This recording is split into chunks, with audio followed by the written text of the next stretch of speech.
মৰমৰ অকণিহঁত মই বৰ্ণালী শইকীয়া বাইদেৱে তোমালোকলৈ লৈ আহিছোঁ তোমালোকৰ স্পন্দন পাঠ্যপুথিখনৰ 6 নম্বৰ অধ্যায়ৰ 5 নম্বৰ অংশটি। ইতিমধ্যে আমি আগতে 4টা অংশ শিকি আহিলোঁ নহয়নে?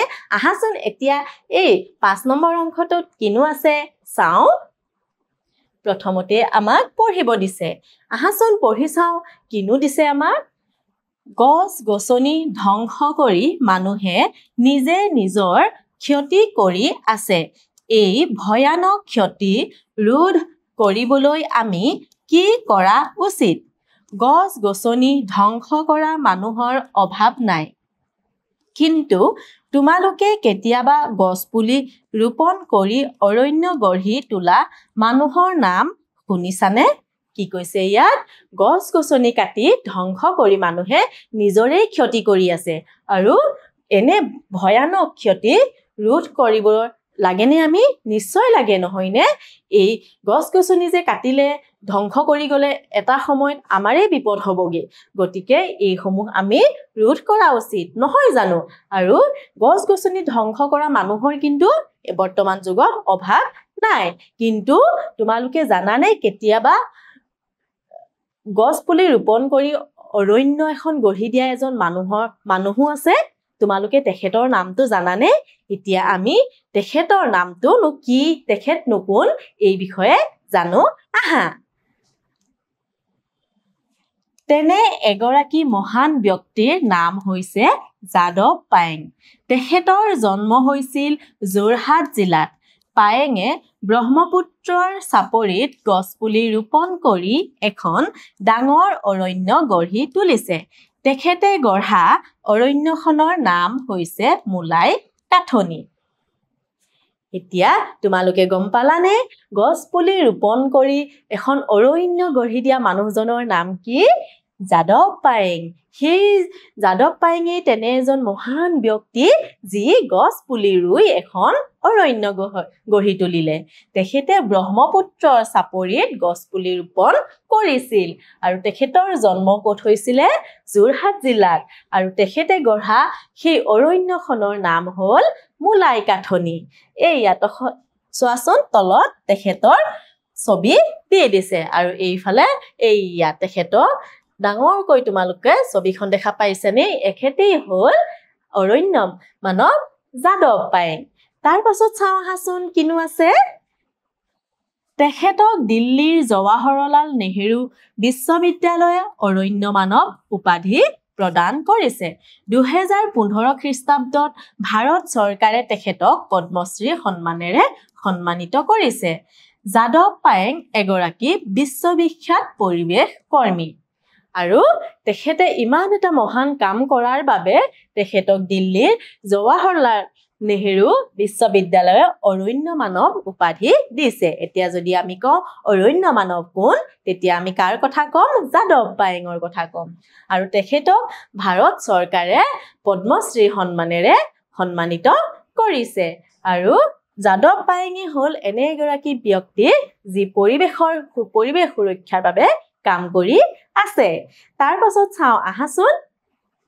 নিজে নিজক মূল্যায়ন কৰা। এতিয়া তোমালোকে নিজেই নিজকে মূল্যায়ন কৰি চাব লাগিব। কিনো মূল্যায়ন কৰিব দিছে চাওঁচোন আহা। ক নম্বৰতে আছে 1 মিনিটত দফাটোৰ কিমানটা শব্দ পঢ়িব পাৰিলা? আমি যে আগত পঢ়ি আহিছিলোঁ দফাটো, সেই দফাটো তোমালোকে নিজে পঢ়ি চাবা, সময় দি থবা। 1 মিনিটৰ সময়ত কিমানটানো শব্দ পঢ়িব পাৰিলা ইয়াতে লিখিবা। ইয়াতে লিখিবা তোমালোকে কিমানটা শব্দ পঢ়িব পাৰিলা। খ নম্বৰতে আছে পঢ়োতে যিকেইটা শব্দত খোকোজা লাগিল দাগ দিয়া আৰু সংখ্যাটো লিখা। আৰু পঢ়োতে তোমালোকৰ যিকেইটা শব্দ খোকোজা লাগিছে সেই শব্দকেইটা হিচাপ কৰি কি কৰিবা? ইয়াত লিখি চাবা। নিজকে নিজে মূল্যায়ন কৰি চোৱাচোন তোমালোকে কিমানো শব্দ পঢ়িব পাৰা নহয়নে? তাৰ পাছতে চাওঁ আহা। আলোচনা কৰোঁ আৰু লিখোঁ আহা। আমি যে পঢ়ি আহিছিলোঁ দফাটো, তাৰে কিছুমান প্ৰশ্ন দিছে। সেই প্ৰশ্নসমূহ আলোচনা কৰি লিখোঁ আহাচোন। ক নম্বৰতে আছে যাদৱ পায়েঙৰ জন্ম ক'ত হৈছিল? এই প্ৰশ্নটোৰ উত্তৰত আমি কি লিখিম? যোৰহাট জিলাত নহয়নে? আমি উত্তৰত লিখিম যাদৱ পায়েঙৰ জন্ম যোৰহাট জিলাত হৈছিল। তাৰ পাছত চাওঁ আহাচোন দ্বিতীয় প্ৰশ্নটো খ নম্বৰ প্ৰশ্নটোত আছে তেখেতে গঢ়া অৰণ্যখনৰ নাম কি পাইছিলা নহয় কি মোলাই কাঠনি নহয়নে আমি উত্তৰত লিখিম তেখেতে গঢ়া অৰণ্যখনৰ নাম হ'ল মোলাই কাঠনি তাৰ পাছত চাওঁ আহাচোন পিছৰ প্ৰশ্নটো তেখেতে কি সন্মান লাভ কৰিছিল কি সন্মান লাভ কৰিছিল তেখেতে পদ্মশ্ৰী সন্মান লাভ কৰিছিল তাৰ পাছত চাওঁ আহাচোন কিনো আছে তাৰ পাছতে আছে ঘ নম্বৰত তেখেতক আমি কি উপাধিৰে জানো কি উপাধিৰে জানো বাৰু অৰণ্য মানৱ নহয়নে এই প্ৰশ্নটোৰ উত্তৰ আমি এনে ধৰণেৰে লিখিম তেখেতক অৰণ্য মানৱ উপাধিৰে জানো তাৰ পাছত চাওঁ আহাচোন কিনো আছে উঙ নম্বৰ প্ৰশ্নত আছে আমি কিয় গছপুলি ৰুব লাগে আহাচোন এই প্ৰশ্নটিৰ উত্তৰত কিনো লিখিছো চাওঁ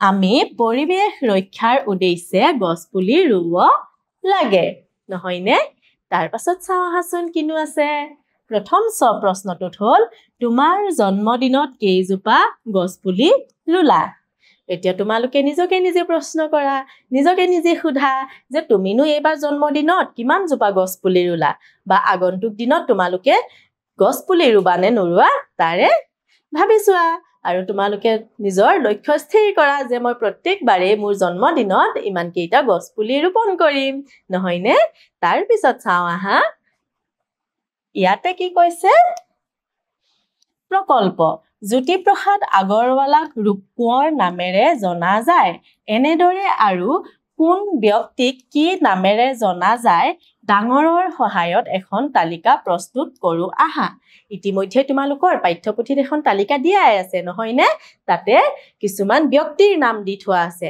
আৰু সেই ব্যক্তিসকলক কি নামেৰেনো জনা যায় তেখেতক কি উপাধি দিয়া হৈছে সেইসমূহ আমি লিখিব লাগে আহাচোন মই তালিকাখন পুৰাই থৈছো চাওঁ কি কিনো লিখিছো প্ৰথমতে আছে কি গোপীনাথ বৰদলৈ নহয়নে গোপীনাথ বৰদলৈ কি নামেৰে জনা যায় লোকপ্ৰিয় তাৰ পাছতে আছে নবীন চন্দ্ৰ বৰদলৈ কি নামেৰে জনা যায় কৰ্মবীৰ তাৰ পাছতে আছে তৰুণ ৰাম ফুকন তেখেতক কি নামেৰে জনা যায় দেশভক্ত হেম বৰুৱা কি নামেৰে জনা যায় ভাস্কৰ ওজা বিষ্ণুৰাম মেধি তেখেতক বাঘ উকিল বুলি জনা যায় ৰঘুনাথ চৌধাৰী তেখেতক বিহগী কবি যতীন্দ্ৰনাথ দুৱৰা বনফুলৰ কবি অম্বিকাগিৰি ৰায়চৌধুৰী অসম কেশৰী এইকেইজন মহান ব্যক্তিক এইকেইটা উপাধিৰে জনা যায় মৰমৰ অকণিহঁত এই অংশটি ইমানতে সামৰিছো